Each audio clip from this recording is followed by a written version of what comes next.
galera, o professor Arthur Damasceno na área. Estamos de volta aqui para levantar mais um assunto dessa nossa preparação e agora apenas um artigo, o artigo 17, para tratar dos partidos políticos. É um bloco simples de estudo, mas apenas importante levar em consideração alguns detalhes aqui, que são particulares. Bom, a gente já começa fazendo a leitura do nosso caput, dizendo: é livre a criação, fusão, incorporação e extinção de partidos políticos, resguardados a soberania nacional, o regime democrático, o pluripartidarismo, os direitos fundamentais da pessoa humana e observados os seguintes preceitos. Então aqui a gente está percebendo alguns valores que devem ser levados em consideração quando da criação, da fusão, da incorporação e extinção de partidos políticos, né? Por exemplo, a soberania nacional, que é um dos fundamentos da República Federativa do Brasil. A soberania do nosso Estado maior deve ser sempre respeitado, por óbvio. E os direitos fundamentais da pessoa humana, os direitos fundamentais que nós temos, inclusive, um bloco, um título do texto constitucional que trata disso, que é o título 2, que vai do artigo 5º ao próprio artigo 17. Então, os vários direitos de liberdade, as várias proteções e garantias fundamentais, tudo isso deve ser levado em consideração. Regime democrático é o nosso regime que determina que todo poder emana do povo. E, para mim, o mais importante, por isso que eu estou tratando de todos eles, o pluripartidarismo político. Tome cuidado que o pluripartidarismo político não é aquele fundamento da República Federativa do Brasil. Lembra lá nos princípios fundamentais, quando a gente fala da soberania, da cidadania, da dignidade da pessoa humana, valores sociais do trabalho, livre iniciativa e o pluralismo político? Cuidado que o pluripartidarismo político é diferente do que nós chamamos de pluralismo político, tá? O pluralismo político remete à ideia de diversidade de ideologia política ou diversidade de ideologias políticas. No Brasil nós temos pluralismo como fundamento. O pluripartidarismo já não diz respeito às ideologias, mas sim uma pluralidade de partidos políticos. Olha que barato. O pluralismo é princípio fundamental. O pluralismo é princípio fundamental, pois apresentado no artigo 1º, inciso de número 5º da nossa Constituição. Princípio fundamental, fundamento da República Federativa do Brasil. Já o pluripartidarismo político, como nós estamos verificando, está no artigo 17, é um direito, é um princípio inserido nos direitos fundamentais. Lembre-se que os direitos fundamentais nós começamos a estudar no artigo 5º e encerramos no artigo 17. Eu não posso confundir pluralismo e pluripartidarismo. São coisas diferentes, tá? Arthur, e quais são os preceitos que eu preciso levar em consideração? Estão aqui, ó. Deixa eu apagar, para ficar bem nítido aqui o exame.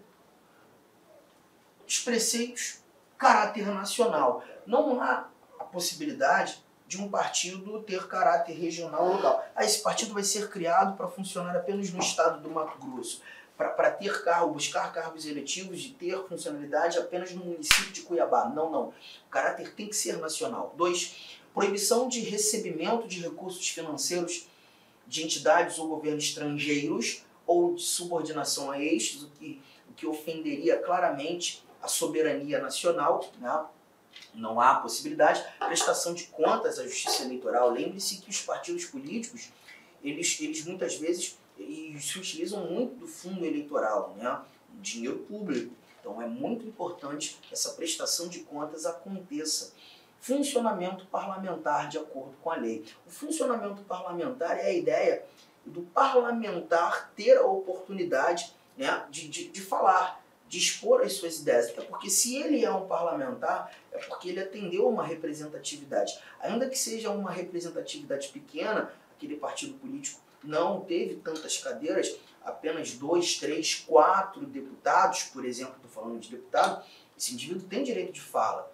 Ele tem, sim, a possibilidade de agir e exercer as suas atribuições como os demais parlamentares de outros partidos gigantescos. Essa é a ideia do funcionamento parlamentar. Bom,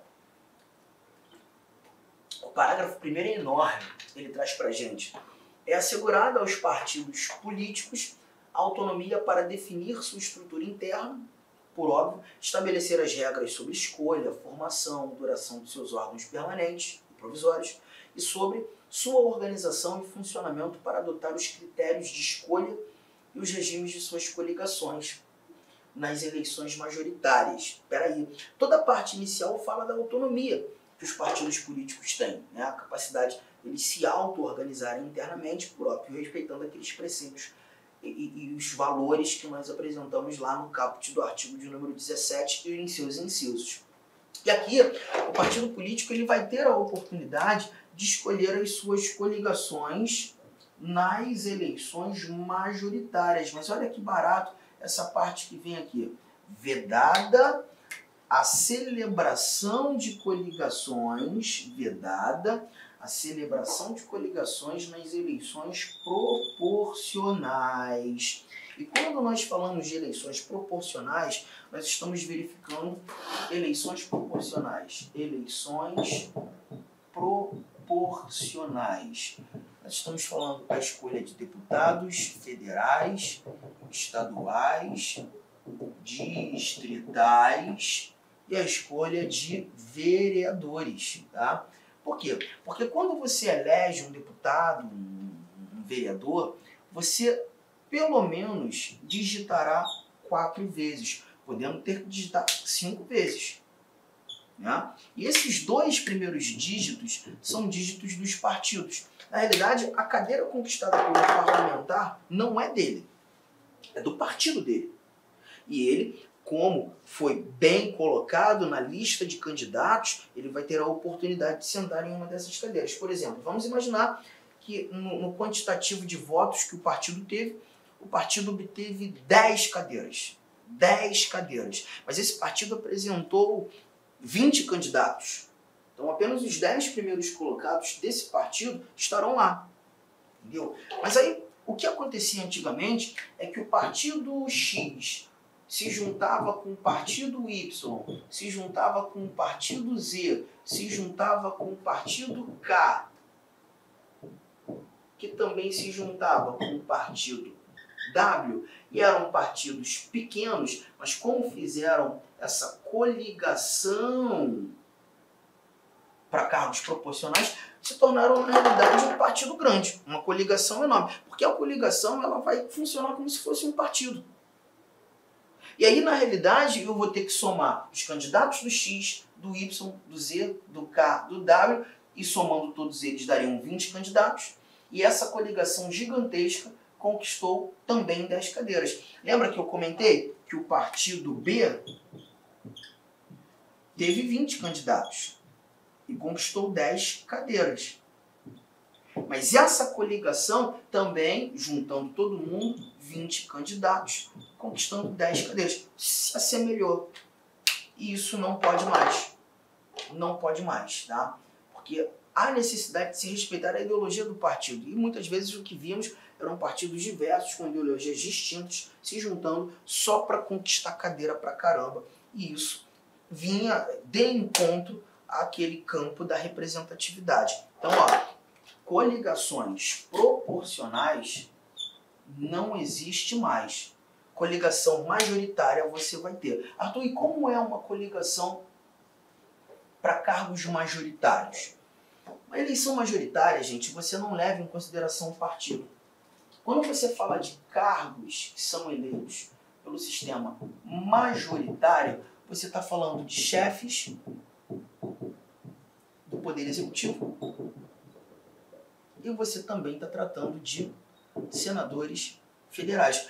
Quando você elege um chefe de executivo, você digita 2 vezes. Quando você elege um senador, você digita 3 vezes. E aqui nem leva em consideração o partido. Vai ser chefe do executivo mais votado, independentemente do partido dele. Vai ser senador mais votado, independentemente do partido dele. Então, nesse momento, para as eleições majoritárias, você não teria o problema, né, de coligação. E foi justamente isso que o nosso constituinte apontou, e essa redação ela foi alterada por emenda, porque antes nós tínhamos a possibilidade de coligações proporcionais, isso acabou por emenda. Então, ó, os partidos podem definir suas coligações nas eleições majoritárias, mas é vedada a celebração nas eleições proporcionais, sem obrigatoriedade de vinculação entre as candidaturas em âmbito nacional, estadual, distrital, municipal. Então, isso aqui é um outro detalhe, perceba. Esse ano, né, temos eleição. Então, nós temos aqui a eleição e na esfera federal, o partido A se juntou em coligação com o partido B. Mas essa coligação ela não precisa ser respeitada nas esferas estaduais. Eu não tenho a necessidade que seja semelhante. Pode ser que o partido A não se coligue com ninguém aqui no estado do Mato Grosso. O partido B não se coligue com ninguém no estado do Rio de Janeiro, mas eles se coliguem no estado de Santa Catarina. E lá no estado do Maranhão, o partido A está se coligando com o outro. Então não há necessidade de ser semelhante. Foi justamente o que você está vendo aqui, ó. Olha aqui. Deixa eu apagar essa parte aqui também, para a nossa leitura ficar clara. Coligação majoritária pode ter? Pode. Sem obrigatoriedade de vinculação entre as candidaturas em âmbito nacional, estadual, distrital, municipal, devendo seus estatutos estabelecer normas de disciplina e fidelidade partidária. A fidelidade partidária ela é exigível para os cargos proporcionais. Por quê? Porque quando a gente fala de cargo proporcional, a cadeira não é do candidato. Melhor, a cadeira não é do dono do cargo. A cadeira é do partido. Tá? Então perceba, eu me filiei ao partido A, porque eu sei que o partido A tem... Olá, meus amigos. Inicialmente eu peço licença a vocês, pois interrompi os seus estudos, mas esse vídeo é um vídeo promocional da Lá Concurso, é um vídeo para você se deparar aqui com o nosso site. Se você quiser assistir o final desse vídeo, se você quiser assistir o PDF, quer fazer o curso completo, ponto a ponto do edital, super atualizado, enxuto, eu convido você a se matricular no nosso curso, tem um link aqui embaixo, um investimento apenas R$ 119,90. Para de reclamar aí que eu cortei o vídeo, cara, vai lá, tira o escorpião do bolso. Ah, não tenho, mentira, não acredito nisso, R$ 119,90, esse curso fabuloso aqui da Lá Concursos, o melhor custo-benefício do mercado, ali você vai encontrar, tá certo? Todo o conhecimento necessário e suficiente para você ser aprovado no concurso da Guarda Civil. Só depende de você. E ainda, você tem ainda a nossa metodologia do Personal Coach, que é o estudo e regime de metas. Bacana? Vamos lá, vem estudar com a gente aqui na Lá Concurso. Forte abraço, fique com Deus. Tchau, tchau.